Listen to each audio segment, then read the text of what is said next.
Hola a todos, ¿cómo están? Muy buenas noches. Bienvenidos a una sesión académica ya de las últimas del año y haciendo un poco de memoria en la semana. Nos metimos a nuestro YouTube de MedScientific y resulta que llevamos más de 90 sesiones académicas en básicamente estos 2 años que hemos estado con ustedes. Estas sesiones que son básicamente mes a mes y que a veces me preguntaban, oye, ¿cuántas sesiones han dado? No, pues como 50, ¿no? Ya casi vamos para las 100 en 2 años, ¿no? Y todo esto es gracias a nuestros profesores, gracias a ustedes que se inscriben y que están aquí siempre para incrementar su acervo científico, cultural y de todo que se da a través de Med Scientific, ¿no? Aprovechando mucho la experiencia de nuestros ponentes, tal es el caso de nuestra ponente del día de hoy, la doctora Edna Judith Nava González, que les presento su semblanza curricular. Es subdirectora general de la Facultad de Salud Pública y Nutrición de la Universidad Autónoma de Nuevo León, allá en Nuevo León, en Monterrey, investigadora nacional del Sistema Nacional de Investigadores en grado SNI 1, líder del cuerpo académico de nutrición y alimentación en el curso de vida de la Universidad Autónoma del Estado de Nuevo León, expresidenta nacional del Colegio Mexicano de Nutriólogos, directora editorial de la revista electrónica en Ciencia y Nutrición, y con quien hemos platicado durante este año fue nuestra profesora en el diplomado de microbiota, en clases que hemos dado posterior a ello, y cuando ella me dijo, oye, hay que hablar de sensores de nutrientes en algún momento del año, yo dije, ¿qué es eso, no? Y es cierto, fíjense que eh, cuando nos enseñan histología, fisiología gastrointestinal, pues realmente nos enseñan a que el intestino solo absorbe y hace más que eso.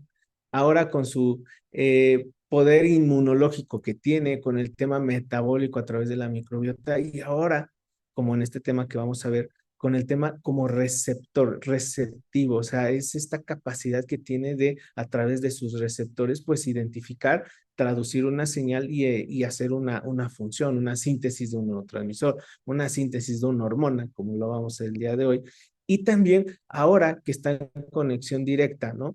Bueno, no es que desde ahorita, sino que se acaban de descubrir estas cosas, de que ya a través de ese también, ese sensor que es el epitelio intestinal, llega a transmitir eléctricamente una señal que puede llegar hasta el sistema nervioso central. Entonces, vean, va más allá que lo que nos enseñaron muchas veces en la carrera, que es solo absorber nutrientes, absorber agua, ¿no? No, va más allá.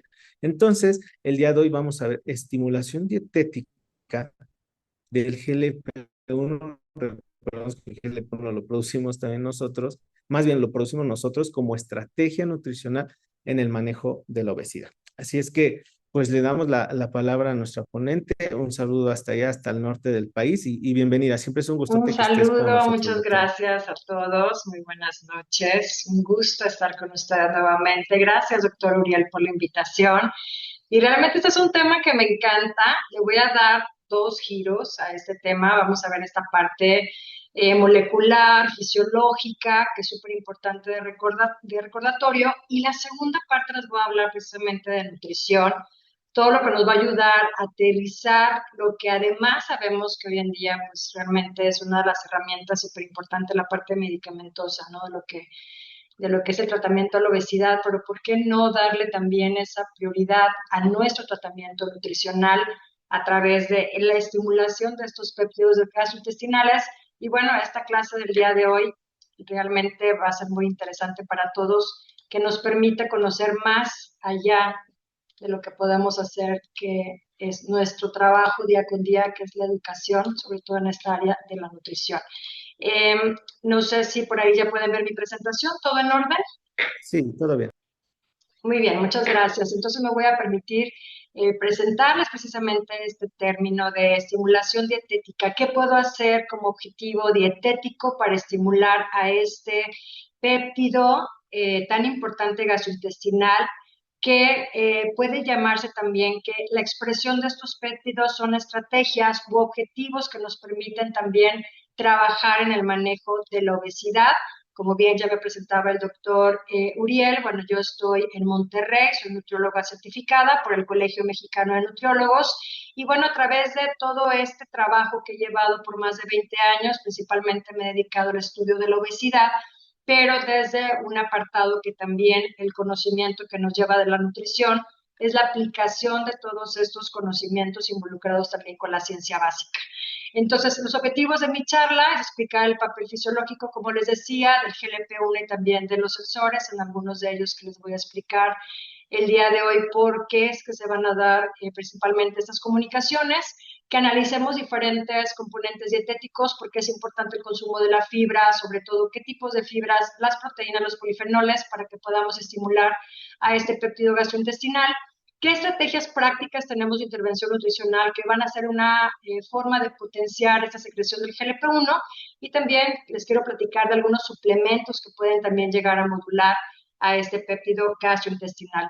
Entonces, antes de empezar la parte fisiológica, pues sabemos muy bien que la magnitud del problema en México, sobre todo con la prevalencia que tenemos de obesidad, es aproximadamente pues entre un 37% más, pero que hoy en día esos agonistas del receptor del GLP-1, liraglutida, semaglutida, sabemos que, bueno, son estos medicamentos de nueva generación que ofrecen reducciones de peso clínicamente relevantes, dependiendo cada uno de los diferentes ensayos clínicos, pues podemos ver desde un 5% hasta un 20% de la pérdida o hasta más.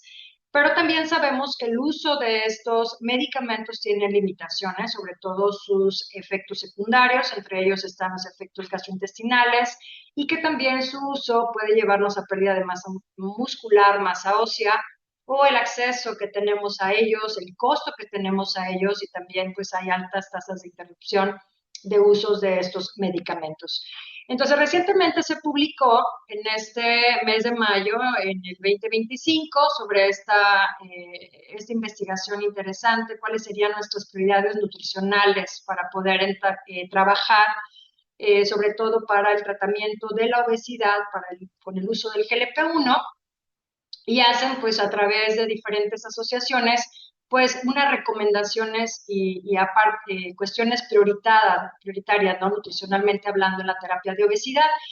Y cuando hablamos de agonistas del receptor del péptido similar al glucagón tipo 1 y otros medicamentos combinados, pues sabemos que es este GLP-1, pues están transformando, como les decía, este panorama, ¿no? El tratamiento de la obesidad. Sabemos que hay desafíos en la práctica real, hay un conocimiento también limitado, que tenemos que seguir actualizándonos, como vemos, tanto profesionales de la salud, educar correctamente a la población sobre todas estas intervenciones nutricionales de estilo de vida, porque eso puede también limitar la eficacia de los GLP-1, así como los resultados de equidad y también su rentabilidad. Y esta figura me gustó mucho porque realmente nos habla de cuáles son esos elementos claves para estas prioridades que queremos de intervención, donde ya les platicaba tan importantemente que es el manejo cuando ocurren también estos efectos gastrointestinales, que hay preferencias también en la ingesta, en la alimentación. Tenemos que ver muy importantemente la deficiencia de nutrientes cuando ocurre que hay una disminución de apetito, porque también esto va a impactar sobre todo en la preservación de masa muscular y en la masa ósea, ¿sí? Puede bajar el paciente de su peso, pero a veces no estamos evaluando correctamente composición corporal, que sea también más eficaz pues esta reducción del peso como tal, pero que todo esto conlleva un soporte importantemente en la medición del estilo de vida, ¿sí? ¿Qué estamos haciendo también con otras áreas importantes para que sea esto más eficiente? Y cuando se inicia esta terapia de GLP-1, pues también ver que es un tratamiento enfocado al paciente, es un tratamiento individualizado, el cual pues también se requiere desde un screening y una evaluación nutricional en la cual partimos y podemos llevar a cabo este tratamiento. Pero bueno, esto es lo que realmente nos están hablando con el uso de estos análogos. Pero, y cuando empezamos también a discutir un poco, es que los pacientes que viven con obesidad, sabemos que su expresión de estos péptidos se ve reducida. Y hay varios factores que pudieran estar ahí implicándose y que necesitamos estarlos identificando porque si se observa que, bueno, de una persona que no vive con obesidad comparada a la que sí tiene estas complicaciones, entre ellas está menor eficacia y eficiencia, por llamarlo de esa manera, en sus respuestas propiamente de estos péptidos, del péptido sobre todo del GLP-1. Entonces, si hablamos de la importancia de estas hormonas intestinales en órganos metabólicamente importantes, podemos ver que ellas principalmente regulan la homeostasis de glucosa a través de acciones diferenciales sobre el hígado y también con el páncreas endocrino. Y el papel importante en el mantenimiento del equilibrio energético es súper importante como tal al modular absorción de nutrientes. O sea, estos péptidos modulan esa absorción de nutrientes, esa identificación de nutrientes, ayudan también a la movilización de reservas de grasa del tejido adiposo y la regulación del apetito. Como podemos ver, aquí hay diferentes péptidos importantes. Aquí vemos a GLP-1 y cómo lo vamos a ver en la homeostasis de glucosa a través de la respuesta de expulsión pancreática y también a nivel hepática cómo es su función. En la absorción de nutrientes, como lo pueden ver también aquí importantemente, vemos también en la cuestión de la saciedad y el comportamiento alimentario a nivel del núcleo del tracto secretario, a nivel del hipotálamo, a nivel de toda la comunicación que tenemos bidireccional intestino-cerebro, y también, como hablábamos hace un momento, de la movilización energética, como lo podemos ver en las diferentes escalas, incluso GLP-1 también está principalmente trabajando a nivel de termogénesis, por eso es interesante pues, conocer cada una de sus funciones. Ahora, también se le ha hablado a GLP-1 con el efecto incretina. Sí, ese es el nombre que también se ha observado porque su trabajo principalmente desde la expresión en células intestinales, GLP-1, pues está ejerciéndose de respuesta a nutrientes. O sea, comemos y tenemos ese estímulo por los nutrientes para poder expresar al GLP-1. Entonces, GLP-1 aumenta la secreción de insulina, que es dependiente, pues obviamente, de estas glucosas que están entrando, disminuye la expresión del glucagón, disminuye el vaciamiento gástrico y tiene el efecto de saciedad marcado. Por eso la relevancia clínica es de acuerdo a esos agonistas de receptores de GLP-1, como vemos, y al objetivo para las modulaciones dietéticas. Hoy en día, quien no lleva el tratamiento, si está usando medicamentos, si no lleva de la mano una buena nutrición, vamos a tener ahí, importantemente, bueno, un gran trabajo, ¿no? Educativo, el uso de herramientas, la base siempre es la modificación del estilo de vida. Y como pueden ver aquí, pues GLP-1, ya habíamos platicado de las diferentes acciones. A nivel también a nivel cerebral, pues vemos esta neuroprotección también, disminución de apetito, cardioprotección a nivel de corazón, también función cardíaca, vemos menor producción de glucosa a través del hígado, pero también a nivel de músculo, pues cómo hay esa mejor captación de glucosa y también el almacenamiento de glucosa a nivel muscular. Y a nivel pancreático, pues cómo tiene también estas respuestas de secreción de insulina, secreción de glucagón, biosíntesis de insulina, proliferación de células beta y también disminución de apoptosis de células beta, así como el vaciamiento gástrico, que también ya lo habíamos comentado. Ahora, ¿cómo es esta fisiología del GLP-1? Ya les había comentado, nosotros vemos estos estímulos a través de proteínas, lípidos, hidratos de carbono, y estos estímulos, pues, son los nutrientes cuando están en la luz intestinal. Ya hablábamos algunos de ellos. Están incluso algunos lípidos, hidratos de carbono fermentables. Y podemos ver aquí también algunos productos de las mismas proteínas, ¿no? Como lo podemos ver. Y otros que también tienen una función interesante como los ácidos biliares, que todos ellos, de cierta manera, junto con la microbiota, van a tener pues esta función interesante del estímulo de los quimiosensores. Y estos quimiosensores se encuentran en estas áreas, ¿sí? Como podemos ver en esta área de las células. Lo detecta esta célula enteroendocrina y aquí es donde vamos a ver cómo estimula esta célula especializada para poder liberar o expresar a este GLP-1 y tener esta misma comunicación, como vemos aquí, paracrina a nivel de los enterocitos. Y vemos también una vía neuronal de la cual este GLP-1 tiene que viajar por el nervio vago y poder llegar al cerebro y poder hablar con el cerebro para decirle hay disponibilidad de energía a través de estos nutrientes. Y podemos ver, bueno, cómo es que estas comunicaciones son súper importantes para que podamos tener los efectos fisiológicos que ya les he estado comentando. Entonces, son 4 efectos fisiológicos que no se nos deben de olvidar. Primero, el efecto de GLP-1 es el efecto incretina de estimular su potente secreción de insulina desde el páncreas. Aquí yo tengo la comida mixta, estoy comiendo, tienen que llegar los alimentos y estas células L son expresadas para poder tener este efecto de secreción de insulina desde el páncreas. El número 2 inhibe la secreción del glucagón, ¿sí? Para que no estemos liberando mayor cantidad de glucosas a través del hígado. El número 3, vamos a ver, disminuye o enlentece el vaciamiento gástrico. Y número 4, produce un efecto de saciedad marcado. Por eso es que ha sido tan interesante el uso también de estos medicamentos, porque pues empiezan a trabajar principalmente para la homeostasis de glucosa y después se ve también una repercusión interesante que es la pérdida de peso porque hay ese efecto de saciedad marcado. Y sabemos que los efectos que tienen estos péptidos pues son cortos, se expresan, hacen su función y podemos tener pues ese efecto de saciedad también con la combinación de estos macronutrientes que están llegando en estas comidas mixtas.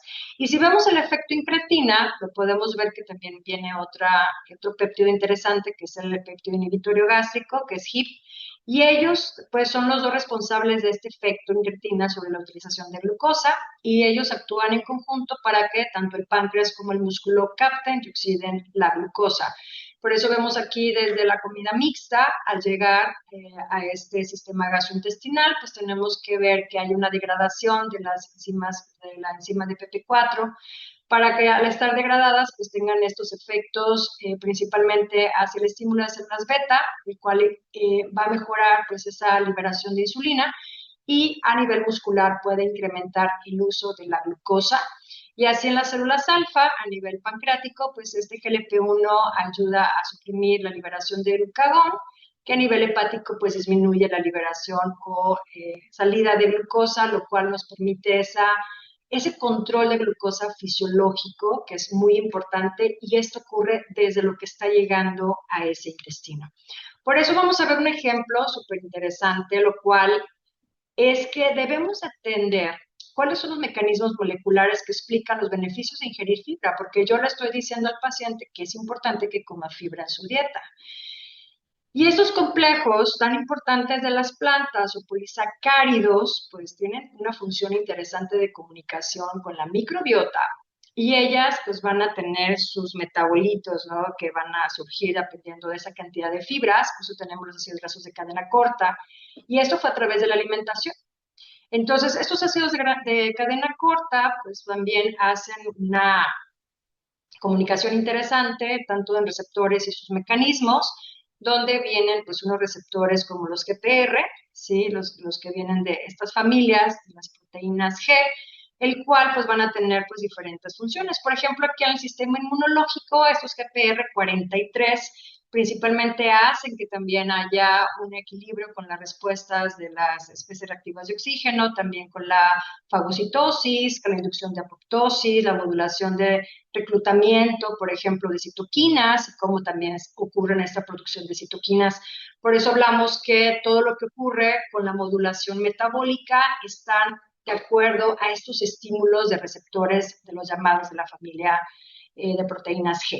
Cuando vemos también a través del epitelio colónico, podemos tener que, pues bueno, todos estos elementos de ácidos grasos de cadena corta son también una fuente energética importante, hace que haya menor daño hacia el DNA, menor daño oxidativo, hay una regulación también de la proliferación celular y mantiene sobre todo la función de barrera, así como también equilibra esta producción de citoquinas. Por eso hablar de todo lo que puedan hacer este tipo de receptores son muy importantes a través de las comunicaciones que se realizan de estos ejes biológicos. Y aquí nos va a quedar mucho más claro, porque sabemos que estos ácidos grasos de cadena corta estimulan pues, a estos péptidos de GLP-1 a través de la vía de las proteínas G, que es lo que yo les comentaba, y también sus receptores que son llamados FFAR2. Y pueden ver aquí, por ejemplo, que a través de lo que se revisa desde la explicación de cómo la microbiota pues, está influenciando estas respuestas metabólicas, es principalmente porque pues, se sabe que la fermentación bacteriana a través de estas fibras que le llamamos como tal hacen que se produzcan pues, estos metabolitos, que son ácidos grasos de cadena corta, y estos principalmente tienen receptores, esos ácidos grasos de cadena corta, los podemos ver FFR2 y FFAR3, que van a ayudarnos a que haya mejor expresión de este GLP-1 a través de las células L. Y pueden ver que también pues, juega un papel interesante de comunicación con los GPR43 y los GPR41, pues dependiendo en dónde se encuentran. Ahorita yo les platicaba que el 43 pues también nos encontrábamos en esta parte con las células inmunológicas. Entonces, bueno, dependiendo cómo lo puede entender el eje, vean que desde la microbiota, pues está, por ejemplo, trabajando con esta fibra dietética, esta fibra fermentable. Se producen estos metabolitos, acetato, propionato y butirato, y estos, pues, estimulan a estos receptores como el FFR2, a través también de GPR43, y en las células L-enteroendocrinas van a poder expresar con mejoría a este GLP-1, el cual el GLP-1 hace también un efecto fisiológico en la insulina, y hay una mejoría en la modulación del metabolismo en la glucosa. ¿Qué está pasando? Lo mismo en esta vía de eje biológico, microbiota, fibra dietética, fermentación, los mismos metabolitos, pero activando a FFR3 con GPR41 a nivel de adipocitos. Esta parte metabólica la entendemos porque puede mejorar las respuestas de la adiponectina, y sabemos que adiponectina, como también hormona hipoglucemiante, por ejemplo, también antidiabética, antiinflamatoria, tiene efectos también en la sensibilidad de la insulina, lo cual modula el metabolismo de la glucosa. Entonces, esto nos queda más claro cómo es a través de estos ejes biológicos que desde lo que estamos comiendo, la misma comunicación con la microbiota, vamos a poder lograr todas estas respuestas metabólicas interesantes. Ahora, estos metabolitos derivados de la fermentación de los hidratos de carbono, también relacionados al control del peso corporal, vienen también pues estos metabolitos desde esta fermentación de hidratos de carbono, están aquí presentes estos receptores GPR41 y GPR43, y vemos cómo ellos pues trabajan no solamente con GLP-1, sino también con péptido IgG, lo cual nos ayuda mucho también a estas respuestas de saciedad, al gasto de energía, y pues bueno, a otros elementos interesantes como podemos ver aquí el butirato, con la gluconeogénesis intestinal, también con termogénesis, oxidación lipídica, y todo esto como también repercute pues en unos beneficios metabólicos importantes como hablábamos hace rato también, incluso secreción de leptina, termogénesis, hasta empareamiento del tejido adiposo. Pero lo más interesante que hay que también dejar claro con los alimentos es que ahorita hablábamos de fibra, pues tenemos que ver que los diferentes alimentos con sus matrices alimentarias van a activar vías de procesos inflamatorios diferentes. Por eso no podemos como clasificar a todos los alimentos iguales al momento que también llegan a este sistema digestivo y que van a tener todas estas expresiones, porque podemos ver que si hay ácidos grasos de cadena larga, por ejemplo, ácidos grasos saturados o ácidos grasos, por ejemplo, de cadena media o de cadena corta, pues van a tener unas vías metabólicas diferentes y son ácidos grasos. Entonces, son detalles que a veces decimos las dietas altas en grasa también modulan la microbiota y también afectan ese medio metabólico, pero tendríamos que ver dependiendo qué tipo de ácido graso es, que va a tener también o no una vía metabólica diferente. Por ejemplo, aquí podemos ver ácidos grasos poliinsaturados, monoinsaturados, y sus vías pues, no son precisamente las que estimulan los procesos inflamatorios, como lo podemos ver en las saturadas o en las grasas trans. Por eso es algo interesante que debemos de dejar muy claro en la educación nutricional, precisamente qué es lo que está consumiendo el paciente para poder mejorar todas estas vías, y ahí es donde volvemos a hablar de los alimentos, por ejemplo, los hidratos de carbono y que sean ricos en fibra. ¿Por qué? Porque si hablamos, por ejemplo, ahorita de obesidad, de diabetes, control de la glucosa, queremos que pierda peso el paciente, y nos olvidamos que los hidratos de carbono son las principales fuentes de esas fibras, de esos elementos estructurales tan importantes que van a hacer de todas estas respuestas metabólicas. Por eso, cuando hablamos de composición de nutrientes, y por eso les pongo este ejemplo de la fibra, tanto nutrientes y no nutrientes, hay que saber de la matriz alimentaria, las fuentes dietéticas de estas fibras, porque son los que determinan esos efectos antiinflamatorios como tal de estos alimentos, porque sí estamos aprendiendo que la comida induce saciedad en el intestino a través de la estimulación mecánica, porque también es otro efecto, no solamente la expresión de péptidos, sino la parte de distensión, y mediante la detección del contenido luminal que está haciendo que estas células enteroendocrinas, que son células especializadas, también implica la liberación de hormonas. Por eso imaginen tan importantemente la cantidad de fibras que contienen los diferentes alimentos. Por ejemplo, aquí nos hablan desde esta fibra tipo de beta-glucano, que está contenida también en el centeno, en el salvado de centeno, una dieta de fibra mixta, cuando se han estudiado, por ejemplo, diferentes estudios de ensayos clínicos, sí mejoran incluso las escalas de saciedad, pero también lo importante es el tipo de fibra, que sea mixta, que sea variada y que haya esa presencia también en nuestra alimentación para que haya estos metabolitos, como hablábamos hace un momento, de estos ácidos grasos de cadena como tal, de cadena corta, con la señalización de estos GPRs, que es lo que les decía, GPCRs, perdón, y la activación principalmente de otros receptores nucleares y menores efectos, por ejemplo, de estímulo de citoquinas proinflamatorias. En cambio, al comer más azúcares, sobre todo refinados, que se encuentran más en estos alimentos, pudieran estar activando precisamente las vías inflamatorias. Entonces, no podemos clasificar a todos los hidratos de carbono por igual, dejar muy claro que la matriz alimentaria de estas fuentes dietéticas, sobre todo de la fibra, son lo que nos van a llevar pues a estos estímulos que estamos buscando precisamente con estos pacientes que sabemos que puedan tener estas expresiones atenuadas. Por eso esas fibras dietéticas, como vemos aquí, lo van a ver principalmente cómo es que mejoran todo el medio intestinal. Aquí vean a la microbiota. Aquí van a ver a esta parte de este moco tan importante protector, la permeabilidad del intestino. Y aquí van a ver pues estas células enteroendocrinas tan importantemente haciendo estos estímulos de receptores. Ya les había hablado de FGR2 y FGR3, lo cual pues pueden ver cómo ellas van a expresar estos péptidos. Aquí vamos a ver GLP-1, GLP-2. Aquí está una célula que también es productora de moco, que es algo muy importante también para nuestra integridad. Y acá anda la microbiota. ¿Sí? Vean cómo están estas comunicaciones y cómo vemos este GLP-1 para esos efectos de saciedad, de gasto de energía, sensibilidad a la insulina, el PYY también para estas respuestas de saciedad, el acetato, como ahorita veíamos como metabolito.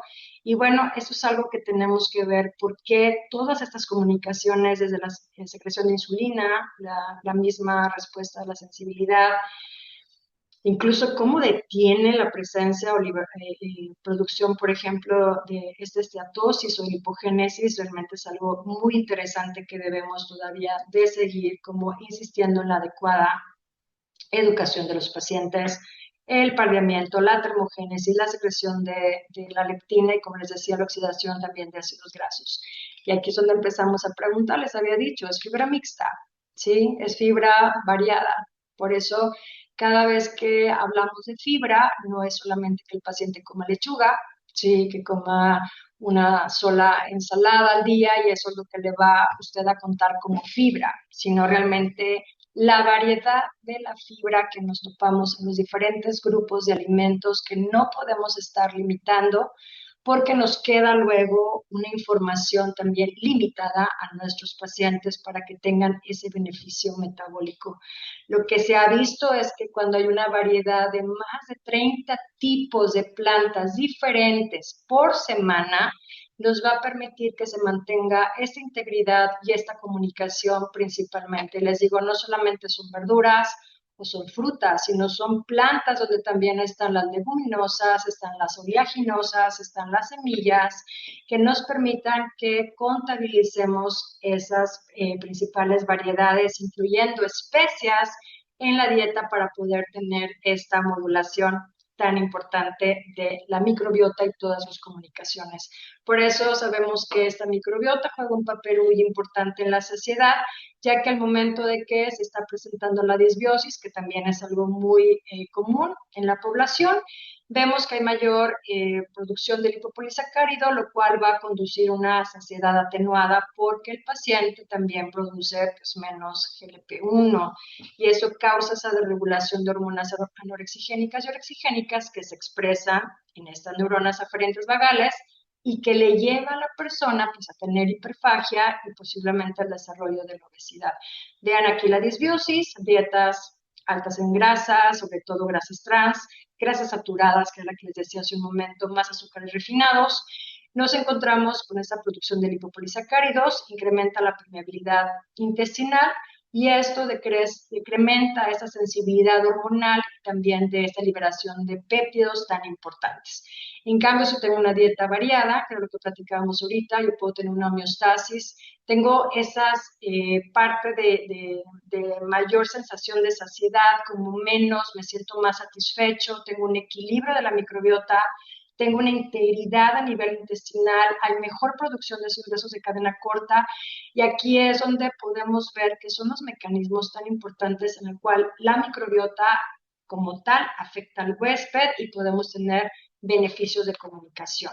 Por eso, esta siguiente parte de la charla es donde podemos entender más esta detección de nutrientes por el cerebro para poder entonces dejar mucho más claro lo que queremos hacer con nuestras intervenciones. Si podemos, por ejemplo, integrar todo lo que pasa desde la boca a la identificación con sus receptores específicos expresados por las neuronas aferentes vagales, como ustedes pueden ver, vemos que estos alimentos llegan, por ejemplo, desde la boca, van a pasar hacia el estómago, tenemos estas expresiones importantes que tienen que unirse a su receptor para poder viajar, llegar a este hipotálamo, a esta corteza, a esta médula, y cada uno de ellos, cada vez que va pasando esos alimentos, duodeno, yeyuno, ilion, colon, vamos a ver las diferentes expresiones que hacen nuestras células enteroendocrinas para que hayan, de acuerdo a ese contenido de nutrientes, grasas, proteínas, hidratos de carbono, cómo se unen a sus receptores, estos péptidos puedan viajar y llegar a las comunicaciones que buscamos. Por eso todos los mecanismos, sensores específicos, glucosa, aminoácidos, proteínas, lípidos, ácidos grasos, son muy importantes para que a través también de estos combustibles, hormonas que van a viajar también a la vena porta, llegan al hígado, hay la partición de nutrientes, músculo, célula beta, tejido adiposo, bueno, pues van a llegar a este cerebro tan importante a esta comunicación y esta información de nutrientes se envía a través, como les decía, aferentes vagales y del gusto y como parte de la circulación sanguínea. Entonces, cada vez que nosotros vemos toda esta complejidad del intestino-cerebro como mecanismo endógeno de regulación, ya les comentaba, es una vía bidireccional, vía humoral y vía neural, ¿sí? Aquí podemos ver estas células enteroendocrinas que representan el 1% de nuestras células a nivel intestinal. Aquí están los enterocitos. Pueden ver aquí los diferentes alimentos con sus componentes bioactivos y la microbiota. Todo esto es un componente de comunicación para que podamos tener estos estímulos y lleguen a este sistema corticolímbico para regulación de la ingesta de alimentos. Por eso estas vías humorales y neurales conectan todo con la secreción de hormonas que se están produciendo en estas células intestinales que son muy importantes para comunicar las diferentes regiones del cerebro. Entonces, este eje intestino-cerebro, como mecanismo endógeno de regulación de la ingesta, van a ver aquí tan importante el hipotálamo, pues las vías humorales con sus hormonas liberadas en el torrente sanguíneo tienen el efecto endocrino sobre el hipotálamo, en el tronco encefálico y ambos implican los mecanismos de saciedad. Pero, ¿qué pasa con la vía neural que les decía yo al principio? Principalmente es que el contenido que hay a nivel luminal es el principal estímulo de secreción hormonal intestinal, lo cual pues, es un mecanismo predominante al cual pues, está generando pues, estas señales de saciedad. Pero ¿por qué nos hablan de que está bajo debate?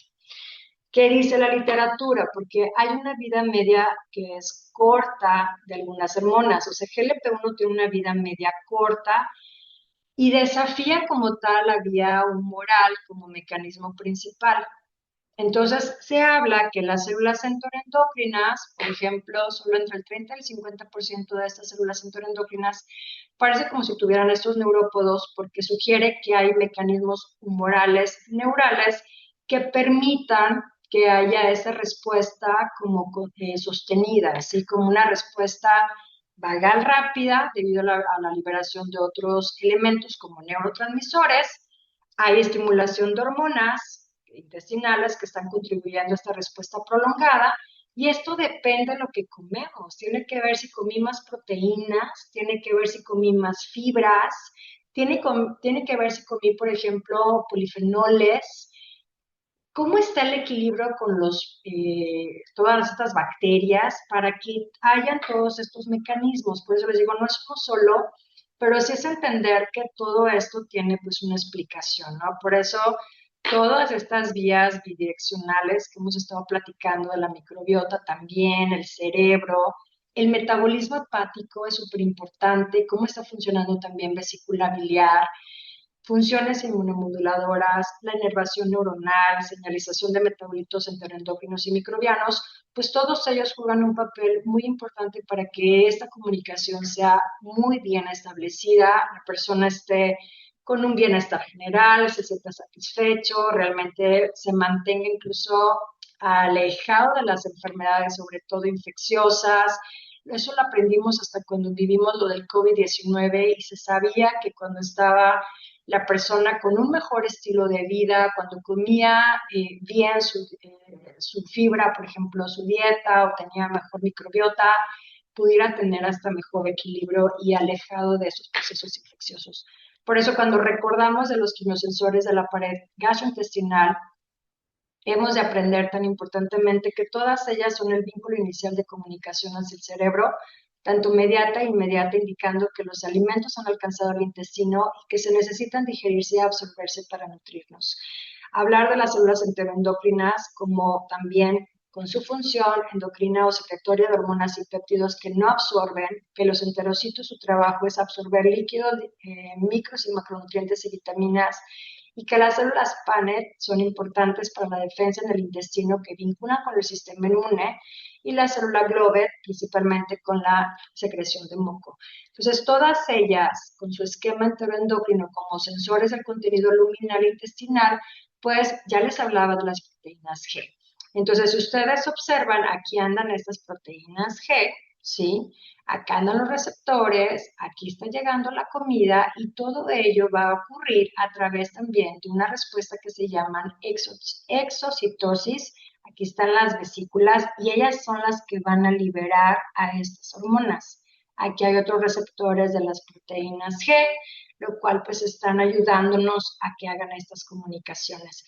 Por eso estas células son tan especializadas que desde el contenido lumínico hacen estas combinaciones de hormonas que actúan sinérgicamente para que dejemos de comer, para que tú tengas saciedad por más tiempo a través de muchas señales endocrinas y nerviosas.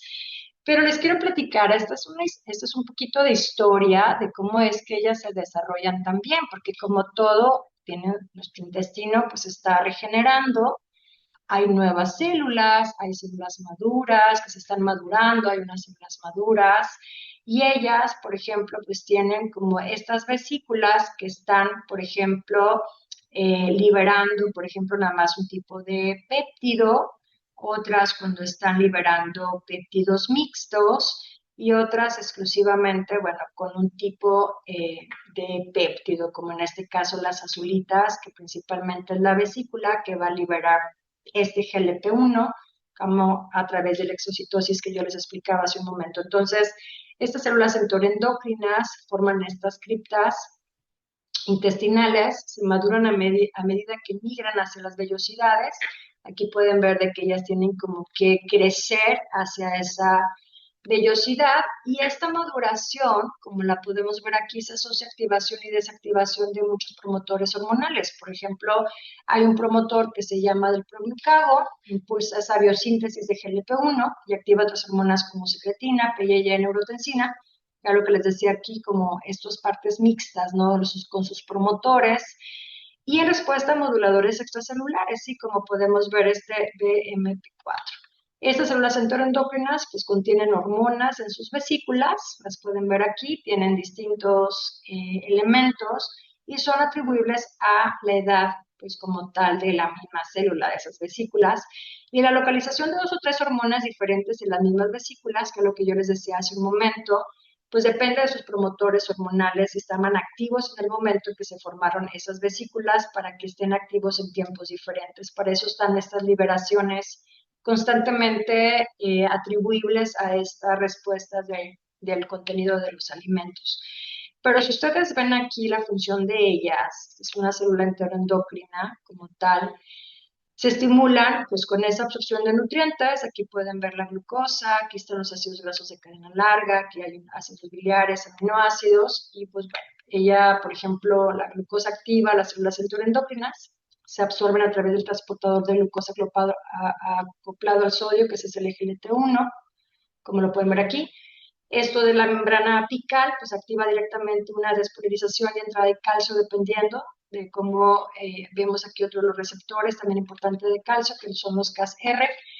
Y esos ácidos grasos de cadena larga y los aminoácidos se detectan mediante esos ácidos grasos libres, que están ubicados también vasolateralmente, como lo podemos ver aquí. Aquí hay un FFA1 y receptores sensibles al calcio que ya les explicaba como el Cas-R. Entonces vemos los ácidos biliares, donde hay receptores de ácidos biliares acoplados a las proteínas G que son vasolaterales. Aquí también están como al lado de ellas, haciendo todas estas como sensores de lo que está ocurriendo en estas absorciones. Y vemos que ellas, bueno, pues después de su absorción, pues a través del epitelio, pues tiene su transportador apical de ácidos biliares, como podemos ver aquí, sus siglas, que es el ASBT.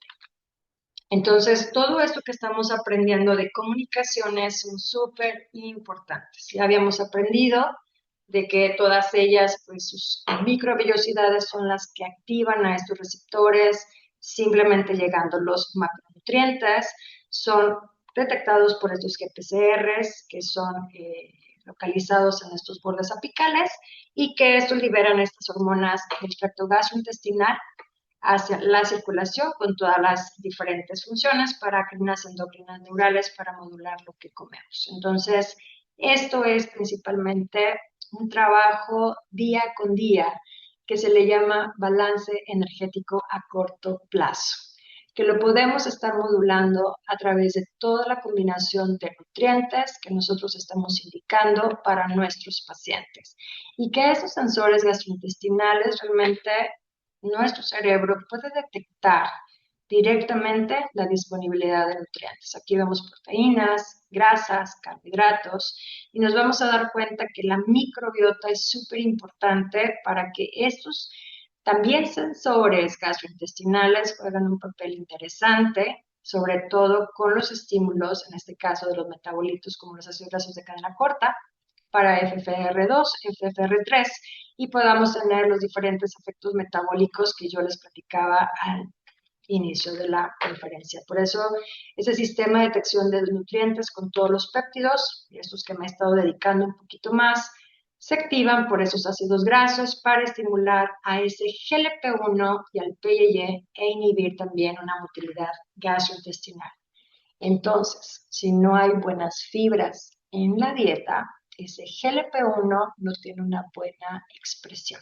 Y eso es lo que tenemos que aprender a correlacionar qué tan importante es lo que estamos haciendo en nutrición para que esto ocurra. Y aquí es donde cuando estamos hablando de sus clasificaciones histológicamente de sus diferentes subtipos, como células enteroendocrinas, tanto las células I y las células L son responsables para liberar colecistoquinina, GLP-1 y PYY respectivamente. Y que esos receptores que ya hemos aprendido acoplados a proteínas G son activados por macronutrientes, haciendo activaciones transcripcionales de genes de hormonas intestinales, lo cual estas expresiones de GPCR ocurre en todo el sistema gastrointestinal, en las membranas celulares, con sus diferentes GPCR responden a metabolitos de alimentos específicos.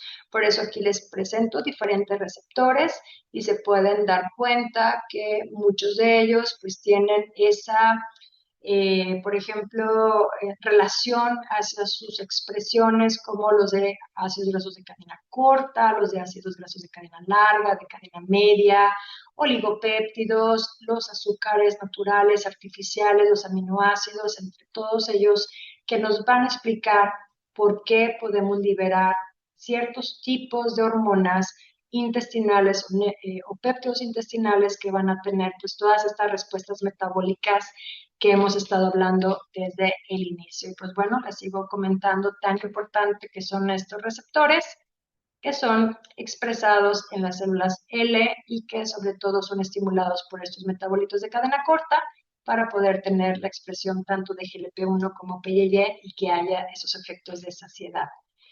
Y bueno, para terminar, pues esta parte que me compete el día de hoy y por qué le hablé a la charla sobre la estimulación dietética. También este GLP-1, para que tenga una buena expresión, debemos tener una buena dieta de proteínas. Las proteínas de algunos péptidos alimentarios estimulan la secreción de GLP-1 y una comida rica en proteínas que va entre 30 y 40 gramos por comida tiende a aumentar las incretinas y tiende a aumentar la saciedad. ¿Sí? Por eso es importante que la dieta tenga proteínas de origen vegetal, proteínas de origen animal, como pueden ver en la fotografía, es importante que haya proteínas en la dieta. ¿Qué también debe tener la dieta para modular este GLP-1? Fibras fermentables. Estas fibras fermentables hemos platicado que mejoran pues, este estímulo de la microbiota, hay liberación y producción de estos metabolitos más bien, de ácidos grasos de cadena corta, que estimulan las células L y estimulan a estos receptores que hemos aprendido, FFR2, FFR3. Y que la ingestión habitual de fibra fermentable, legumbres, avena, inulina, favorece la producción de este propionato butirato que estimula las células L y aumenta GLP-1 y PYY. Ahorita ya les estoy dando todo el resumen, porque ya habíamos platicado de esta parte molecular y me estoy yendo a lo que pasó para que estemos diciendo por qué el paciente tiene más saciedad a través de estos elementos. Y otro de ellos, y no menos importante, son los polifenoles. ¿Sí? Los polifenoles, aquí pueden ver algunos de ellos, algunas fotografías, té verde, cacao, también han mostrado en la investigación señales mecanísticas de estimulación de células L en modelos animales, en algunos ensayos humanos, y que esas acciones son complementarias a efectos farmacológicos y pueden ayudar a tolerancia y también mantenimiento de sus efectos. Ahora, ¿qué pasa cuando también combinamos suplementos en estas expresiones que quiero mejorar de GLP-1 y otros péptidos?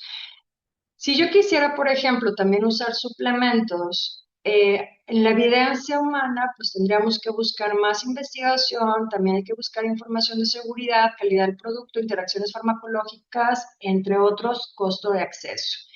Y hay suplementos que se han revisado como las fibras prebióticas, el uso de probióticos como la Akkermansia mucimifila, la berberina y los polifenoles. Y algo que también se recomienda es no introducir múltiples suplementos a la vez para saber qué efecto hubo uno de otro. Y ahí siempre hay que documentar la marca, dosis, lote, evaluar respuesta y también si hubo no efectos adversos, sobre todo, ¿cómo sé que esto está funcionando? Hay que dar una evaluación de 4 a 12 semanas o ver cómo está funcionando con el paciente. Y entonces, para recordarles las fibras prebióticas, que ya hablamos de la fermentación colónica, que activan las células L, expresas mejor GLP-1, sabemos que la evidencia clínica, los ensayos como tal, con inulina y propionato han mostrado que sí mejora la respuesta de GLP-1 y PYY y hay mayor saciedad. Y la dosis práctica de la fibra prebiótica es también de 5 a 15 gramos por día para empezar con el valor bajo y aumentar para la tolerancia, porque podemos ver que no siempre es más mejor, sino ver la tolerancia del paciente. La sugerencia en la consulta es priorizar alimentos ricos en fibras fermentables, leguminosas, avena, frutas, verduras, era lo que yo les mencionaba al principio de la charla, que haya variedad, que haya fibra mixta para que esto pueda ocurrir. Y algo interesante, lo que han estudiado mucho sobre los probióticos es la Akkermansia mucimifila, ya que es una de las probióticos de la nueva generación con una datos pilotos prometedores, ya que sus probióticos multicepa pueden mejorar pues, a estos ácidos grasos de cadena corta, modular inflamación, tienen efectos metabólicos modestos, pero que hay una buena dosificación de esas unidades formadoras de colonia por día y que la cremancia con ensayos en humanos han mostrado mejora sensibilidad de insulina y de lípidos con el efecto también en el sobrepeso, GLP-1 directo, pues aún está en investigación, pero sabemos que algo que también debemos de cuidar mucho con los probióticos es evitar en pacientes severamente inmunocomprometidos. Aquí pueden ver, por ejemplo, aquí está la quermancia, podemos ver estas respuestas que ahorita platicamos con los diferentes receptores, los macrófagos, que estaba pasando con la permeabilidad, pues bueno, pues aquí están también ellas trabajando en los receptores. Aquí van a ver a FGR2-3 y cómo es que nos vamos a topar con mejoría en la expresión de GLP-1. Hay todavía pues también esta investigación con respecto a nivel cerebral, a nivel de la permeabilidad intestinal, inflamación, incrementa el número también de las células Globet, mejora también las respuestas de colesterol y citoquinas proinflamatorias y la modulación del sistema inmunológico. Y viene otro jugador interesante que se ha buscado también en la literatura y es la berberina. Y la berberina tiene un mecanismo que aumenta la secreción y biosíntesis de GLP-1 a través de estas vías del proclucagón y la enzima proconvertasa 3, a través de la vía KC y también MPK, que son también, que se han dado en datos in vitro y en animales, y en revisiones y algunos ensayos clínicos muestran mejoría en glucemia y también en factores metabólicos, pero en el peso han sido sus respuestas muy modestas. En esos ensayos se ha visto que 500 miligramos de cada 8 a 12 horas, por ejemplo, 500 miligramos 3 veces al día, pudiera ser hasta una dosis de 1500 miligramos al día, puede ser factible para estos resultados de mejoría de glucemia, pero habría que monitorizar interacciones con enzimas hepáticas y que su uso requiere cautela por interacciones y variabilidad en calidad en suplementos. Por eso, ahorita les voy a dejar al final algunas recomendaciones, dependiendo de los suplementos que ustedes encuentren en el mercado, y o si no, pues ver la posibilidad de usarlo a través de la alimentación, ya que los polifenoles, por ejemplo, las proantocianidinas, los clorogénicos, el epigalato catenina, sabemos que muestran mecanismos que aumentan secreción de GLP-1 en modelos animales, en humanos la evidencia es heterogénea, y el extracto de semilla de uva, por ejemplo, con las proantocianidinas y la capsaicina, pues hay todavía datos preclínicos que sugieren que hay un incremento de esos ácidos grasos de cadena corta, que tiene un efecto posiblemente incretínico, lo cual pues todavía en humanos son experimentales, pero en la práctica clínica podemos priorizar estos alimentos. Por ejemplo, té verde, cacao, las bayas son muy interesantes de utilizar. Y antes que unos extractos concentrados, prioricemos la modificación de la dieta, o sea, la introducción de alimentos variados, locales, lo que yo tengo cerca, mi disponibilidad, y obviamente para que, salvo lo que tú estés viendo con la evidencia y el control de calidad de los suplementos. Y aquí les dejo este resumen que es bastante interesante. Bueno, ¿qué pasa con los mecanismos relevantes? Berberina, habíamos dicho de sus contenidos, sobre todo porque tiene que ver pues como un aumento indirecto de incretinas, la quermancia, principalmente porque modula el metabolismo, con las dosis sabemos que tiene una formulación pasteurizada, las fibras prebióticas, sobre todo, que ayuda a esta fermentación, a este estímulo de los ácidos grasos de cadena corta para la expresión de GLP-1. Podemos también utilizar las fibras a través de sus dosis de menor a mayor, de 5 gramos al día hasta 15, probióticos que también pueden ayudarnos a esta modulación sobre el efecto indirecto de GLP-1. Y los polifenoles, como también ayudan a modular la microbiota, mejorando también sensibilidad insulínica y estimulando a las células L, como podemos ver, algunos datos, entre ellos resveratrol, curcumina, pero como todo, esto requiere más que nada que haya una introducción en la dieta, en el patrón alimentario, Y no es solamente un solo alimento, sino la variedad de ellos, porque los estemos incluyendo. Si yo tomo té verde, si estoy incluyendo curcuminas, si estoy incluyendo, por ejemplo, el resveratrol a través del consumo de uvas, principalmente pues con su color mucho más morado, mucho más fuerte. Entonces es como la forma en que nuestro cuerpo también responde a todas estas evidencias. Ya cuando buscamos precisamente algún suplemento específico, nos vamos a tratar de ver, este es un ejemplo que me encontraba en las ventas, ¿no? De suplementos y me llamaba mucho la atención porque ya se le llaman al suplemento fórmula de soporte para GLP-1. Y luego dije, bueno, pues quería revisar principalmente qué era lo que tenían para poder entonces aterrizar a la evidencia y te vas a encontrar que todos estos suplementos con estos nombres te hablan que tienen péptidos de colágeno, fibra prebiótica, aminoácidos esenciales, tienen Akkermansia, tienen otra vez péptidos de colágeno, tienen por acá hasta el calostro, tiene resveratrol y es todo lo que estamos platicando. ¿Sí? Y así están a la venta hoy en día estos suplementos. Y pues sabemos como todo que esto es seguridad, regulación y consideraciones, sobre todo porque a través de COFEPRIS es como nosotros aprendemos, esto realmente es válido, funciona. Por ejemplo, berberina, prebióticos, probióticos, pues sabemos que se comercializan también como nutracéuticos, no sustituyen medicamentos.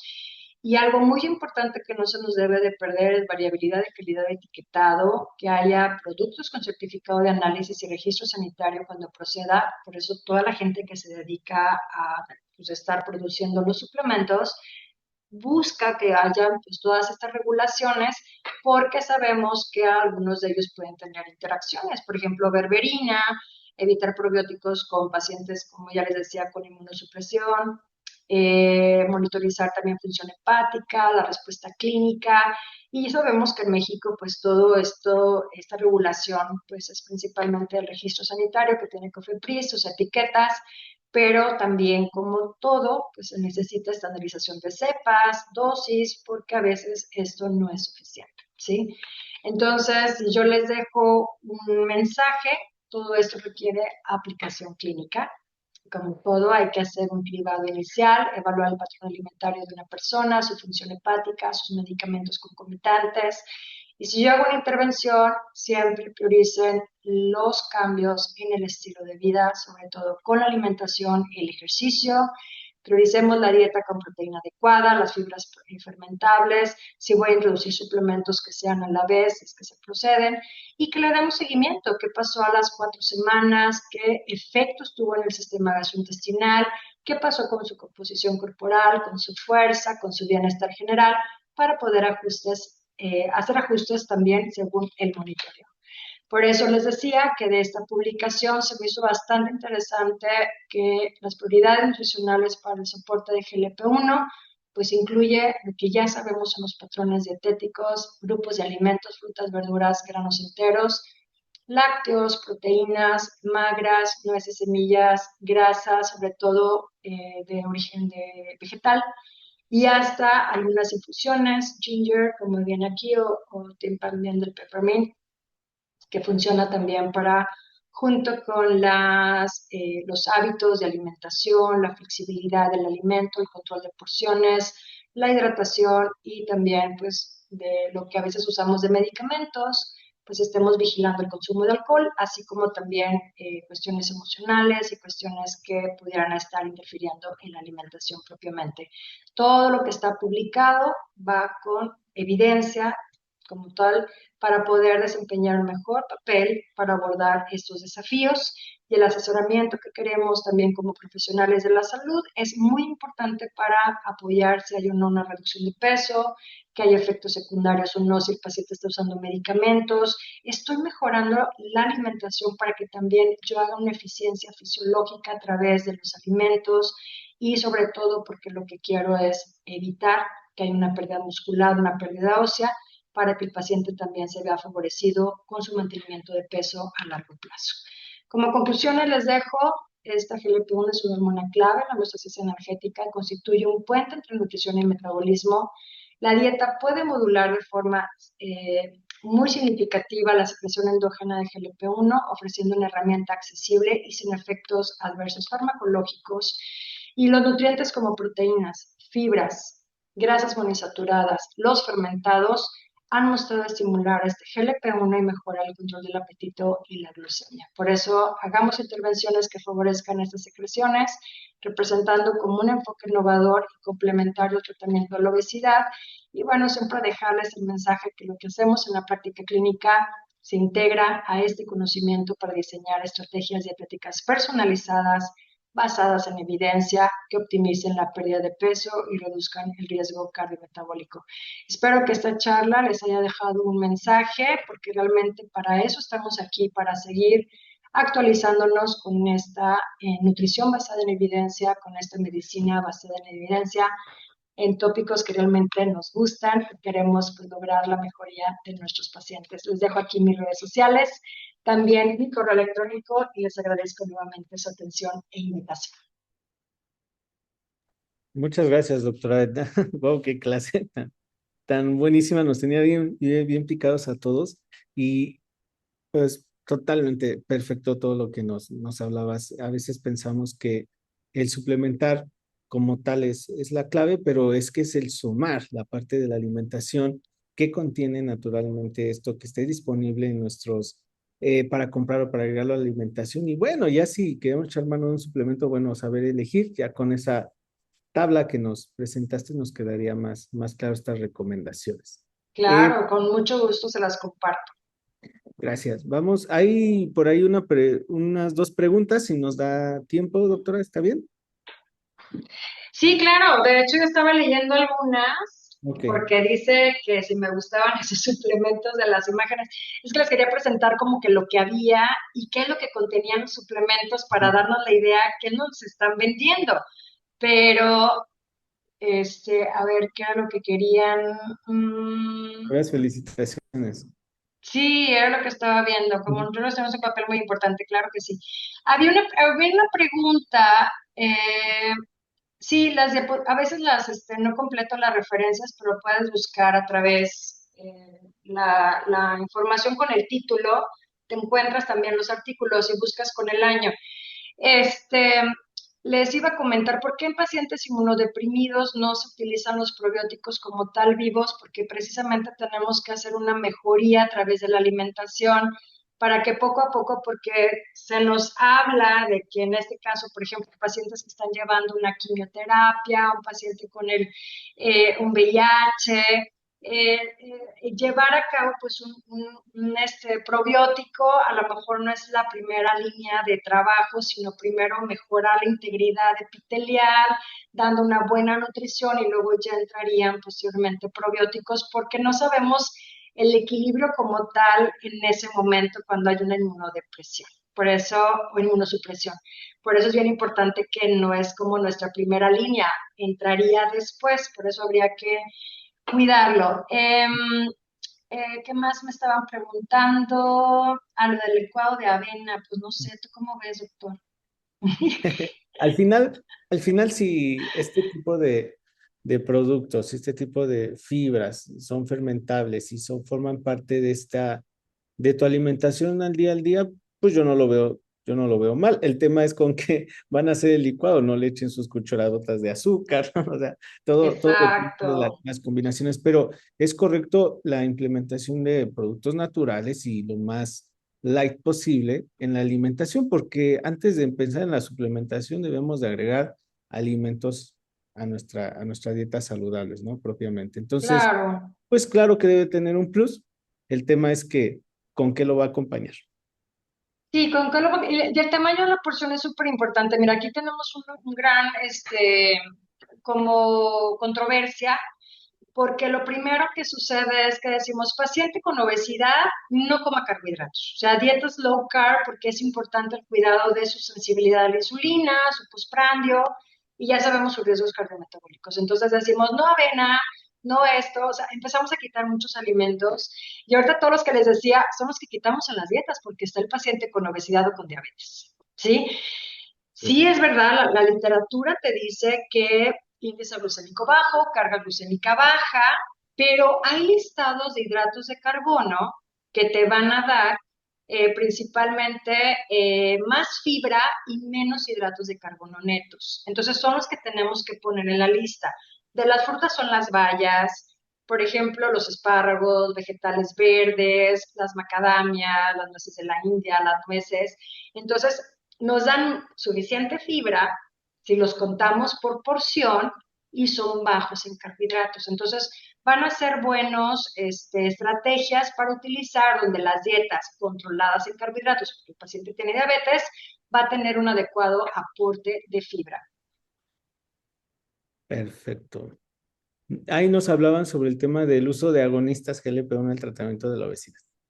Claro, y la verdad es una excelente herramienta, pero tiene que estar prescrito por Ujú. su médico especialista que sepa también de la utilización del uso de este tratamiento y acompañado de su nutrióloga, para que puedan llevar de la mano con éxito al tratamiento. ¿Por qué? Porque lo primero que ocurre, ahorita les dije, tiene mucho que ver con los efectos secundarios. Y aquí la dieta es súper importante porque el paciente deja de comer, sí pierden peso, pero eso es expensas de su masa magra. Sabemos que tenemos un gran problema porque luego está ocasionándole un metabolismo lento, está ocasionándole un gran problema al paciente para poder pues salir adelante, ¿no? Con respecto a su metabolismo, porque esa es la fase 2 que es el mantenimiento del peso perdido, y es lo más difícil. Les digo, no es bajar de peso, es mantener el peso perdido, y ahí es donde puede ocurrir que el paciente a la pérdida de masa muscular tenga un metabolismo mucho más comprometido y tenga una retención de peso mucho más rápida. Entonces, como todo, el hacer uso de medicamentos requiere también hacer ejercicio para el mantenimiento de la masa muscular y al término del uso de ellos, que pueda seguir manteniendo esa energía para mantener ese Ujú. ejercicio, porque si no, no lo va a lograr el paciente. Acuérdense que el gasto energético disminuye con la pérdida de peso. Y ahí es donde tenemos que estar cuidando más la masa muscular. Perfecto. Muy bien. Pues gracias, doctora, por tan brillante sesión que Alguien nos había ha... levantado la mano, no sé si Es que por ahí está estaba todavía. muy con la mano arriba. No, ya no. No, al parecer ya no. Ah, bueno, Sí. porque alguien había levantado, ajá, lo de los fermentados, también hablaban mucho de los fermentados. Los fermentados realmente, ¿qué es lo que más hay en nuestra población? Porque vamos a ver mucho lo de kimchi, tempe, el miso, y a lo mejor muchos de nosotros no estamos familiarizados con esos alimentos, pero ¿qué alimentos fermentados están más en nuestra disponibilidad? Y ahí es donde yo les pido a mis pacientes, mira, el jocoque es un buen fermentado, o sea, un alimento lácteo. El kefir, a todos nos lo vemos más sencillo. Vemos también, por ejemplo, el yogur, que sea de buena calidad. Y esos fermentados, junto con las fibras prebióticas, vamos, pero bien. Entonces es lo que yo tendría que ir vigilando con el paciente. Bueno, ¿qué alimento? Porque si le digo, pues un chucrut, haz un kimchi, va a decir, pues yo no preparo eso, o sea, normalmente, y yo lo que quiero es que vaya con buenos hábitos. Entonces busquemos también, por ejemplo, pan de masa madre, porque el paciente muchas veces me pregunta, oye doctora, ¿qué es mejor, pan blanco, pan integral, pan de masa madre? Ya no sé por qué hay muchos panes. Entonces, cuando explicamos precisamente eso es que la parte del pan de masa madre que tiene buen pH, buena textura, es el que va a tener mejor digestibilidad porque ya hubo una fermentación de esa masa. Y el pan integral o multigrano es el que tiene las fibras de esas semillas, no solamente del trigo, que te va a dar mucho mayor saciedad a través de la masticación, de la textura, comparado al pan blanco. Entonces, ¿qué es lo que quiero realmente identificar? Pues el pan de masa madre es una buena opción digestivamente hablando, y estamos integrando que los mejores fermentos son en lácteos, sobre todo en la población mexicana. Eso es lo que les iba a comentar. Y hay gente que sí le gustan algunos, por ejemplo, pepinillo, les gusta, por ejemplo, algunas fermentaciones de algunos vegetales. Entonces pueden ser útiles en nuestro día a día de la alimentación. Y para sustituir refrescos, pues no hay como tomar agua. Incluso aquí, Hay restaurantes que incluso aquí en Monterrey, bueno, que yo estoy acá en Monterrey, hay una chica que tiene su cafetería donde la mayoría de sus productos los producen ahí, hace su pan, el pan de masa madre y todo, y hasta dice agua de Jamaica fermentada. Entonces, la vez pasada nos dieron a probar uno que se llama Jun, que es como un té verde, que también tuvo una fermentación. Entonces, ahorita hay cada vez más lugares que nos ofrecen como esas estrategias. Hay gente que me pregunta del kombucha, pero el kombucha cuando es ya procesado trae más azúcar y eso es lo que no queremos en la dieta del paciente. Entonces, bueno, eso es lo que queremos ahí ir aprendiendo. Y los alimentos con polifenoles, pues siempre les digo todo lo que tenga colores. Piensen mucho en colores. El color más fuerte, el que nos mancha la boca, los dedos, es una cantidad importante de polifenoles que puede estar en nuestra alimentación y ahí nos va a ayudar bastante también. Ahí Muy están ya bien, las manitas levantadas. ¿Sí? listo. Para no pasar tanto su tiempo, solo esas dos manitas. Y si hay algunas preguntas, en el correo se las mandamos a la doctora. Vamos con Sí, Elizabeth. Elizabeth, que fue quien levantó primero la mano. sí. Listo, puedes prender tu micrófono.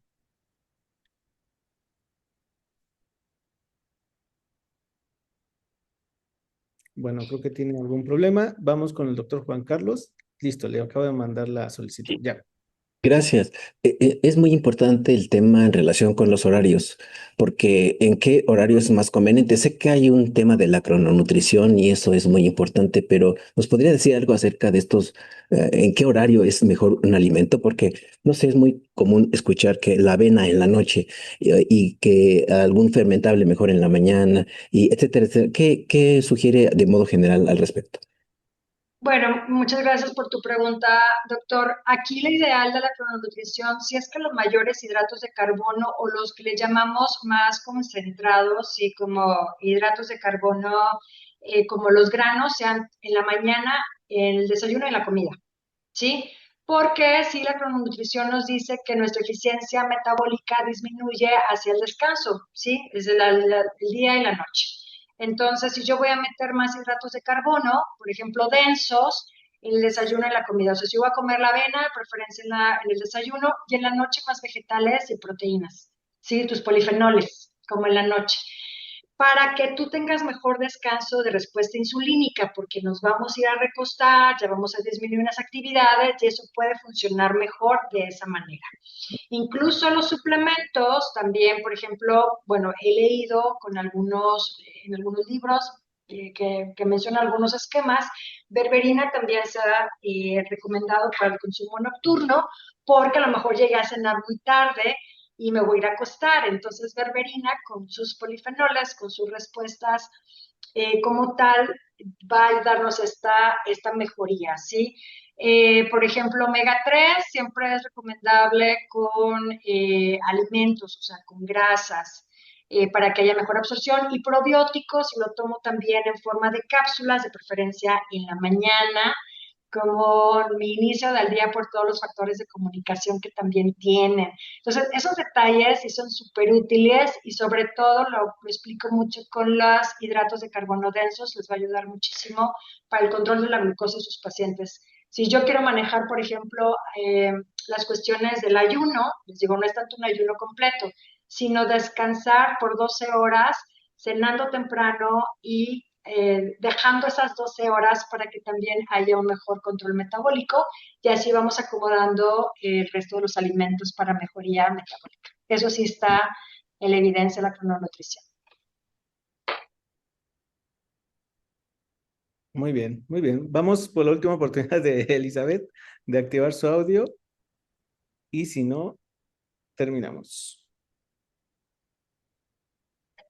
Pues me parece que no pudo prender su micro. ¿Ok? Perfecto. Listo. Bueno, está aquí también el doctor Eric. Creo que también tiene Ah, su... sí, por ahí lo vi. Doctor Eric, ¿puede prender su micrófono?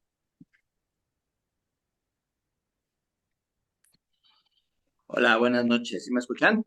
Sí, Sí, sí te escuchas.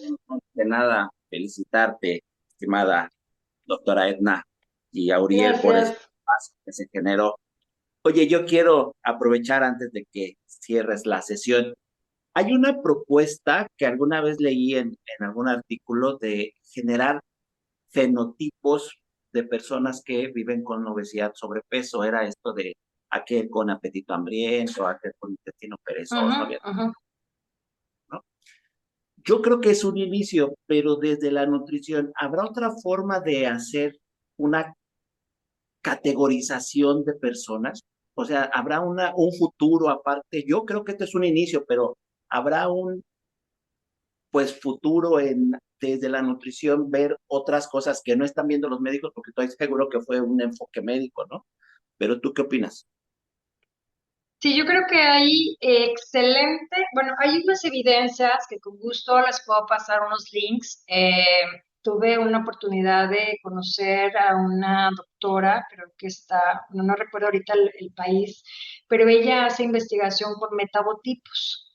Y los metabotipos precisamente nos explican cómo es que cada persona tenemos una respuesta a las dietas, ¿no? Dieta tipo A, dieta tipo B, dieta tipo C. Entonces, tú a través también de tu respuesta o flexibilidad metabólica tiene mucho que ver también cómo está tu funcionalidad de tejido adiposo, cómo tenemos las respuestas como tal metabólicas, vamos a generalizarlo así. Pero ella me llamaba la atención porque sí tiene ubicado metabotipos, o sea, tipos metabólicos, que ahorita ya hablar nada más del IMC, pues no es suficiente, ¿no? No es suficiente decir, tengo tanta cantidad de grasa, distribución de grasa, sino cómo está funcionando tu tejido adiposo. Y esa funcionalidad me va a permitir entender por qué o no está teniendo mejorías contra el tratamiento o no. Eso también es algo súper importante. Entonces, sabemos hoy en día que para poder aprender de toda esta funcionalidad del tejido adiposo como uno de los tejidos claves en la regulación del balance energético, pues tenemos que conocer sus bioquímicos, ¿sí? Tenemos que conocer cómo está funcionando su perfil lipídico, cómo está la respuesta del eje glucosa-insulina, no nada más basal, sino postprandial.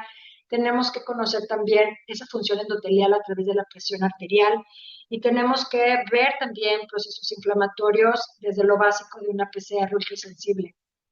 Eso me diría a mí mucho cómo está funcionando ese tejido, esa respuesta, esa persona, cuál es ese margen biológico. Porque si me quedo solamente en la cuestión preclínica, en la cuestión de respuesta por nada más decir tiene un IMC tal, una cintura tal, un porcentaje de grasa, me quedo corto. O sea, realmente los fenotipos que ahorita también se han estado delimitando, que es el fenotipo cerebro hambriento, fenotipo intestino hambriento, fenotipo hambre emocional y fenotipo de metabolizador lento, pues son más que nada clasificaciones que faltan todavía de complementar más, pero esto de cerebro hambriento, intestino hambriento, es lo que más nos vamos a topar cuando nos estamos dando cuenta que tiene una pobre eficiencia de respuestas de hormonas gastrointestinales, comunicación bidireccional, el paciente no tiene saciedad marcada, entonces por ahí me estoy yendo a ese tipo de clasificación. Pero te digo, existe Eric, estos metabotipos. Está bien interesante las publicaciones de estos investigadores y eso es lo que nos dice que realmente cuál es tu respuesta de lo que está pasando en ese momento, tu respuesta bioquímica, tu respuesta como tal de ese momento de tu vida, obviamente respondedora a tu composición corporal, a tus genes, a tu entorno, a tu dieta, sueño, estrés y demás. Pero ahí sería lo interesante que sí, puedo hacer fenotipos, pero me falta mucha información, qué es lo que está funcionando en ese momento de ese paciente. Y con la bioquímica, donde tú ya estás en experto, vas a ver que lo podemos aprender más. Ahí les paso la liga.